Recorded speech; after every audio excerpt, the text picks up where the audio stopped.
Il est midi. À la sortie des classes, Madame Di Sampaio et Madame Tourbe sont rassurées de retrouver leur fille. La matinée s'est bien passée. Pourtant, l'école des quatre coins du monde, l'une des plus grandes de Pau avec plus de 300 élèves, fait face à un climat de violence. Dans cet établissement du quartier prioritaire Ouse-des-Bois, la semaine dernière, un enfant de 7 ans a menacé le directeur avec un couteau. On a une peur, tous parents, d'amener nos enfants à l'école.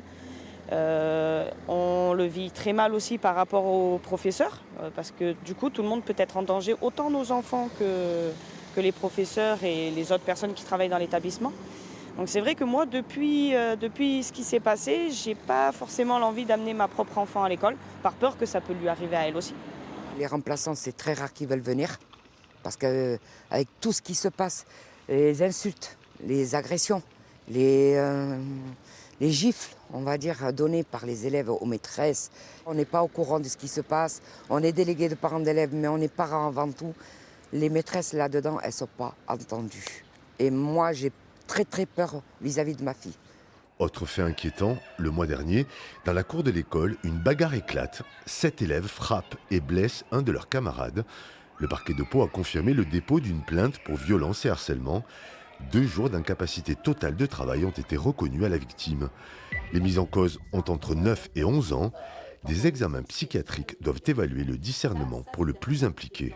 Dans les classes maintenant, on a des élèves qui relèvent d'autres lieux d'accueil. Voilà, parce qu'ils ont de la violence, qu'ils ne peuvent pas contenir, qu'ils sont en crise et que nous, on est démunis. Qu'avant, ils étaient pris en charge dans des ITEP, c'est-à-dire 3 éducateurs, un enseignant pour 6 élèves.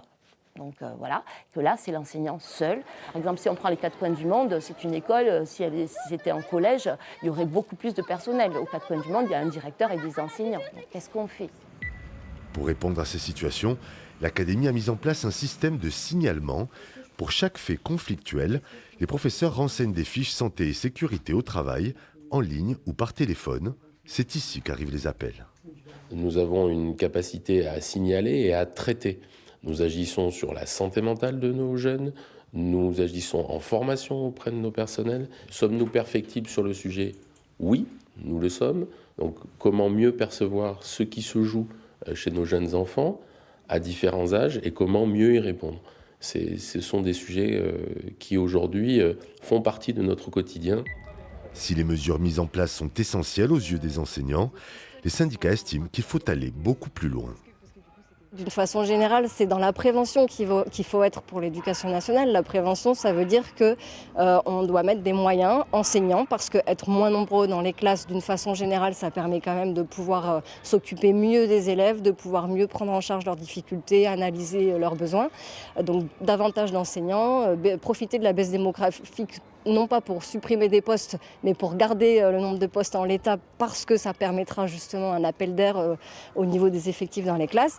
Et pourtant, 4000 postes de professeurs devraient être supprimés au niveau national, 23 dans les Pyrénées-Atlantiques à la prochaine rentrée.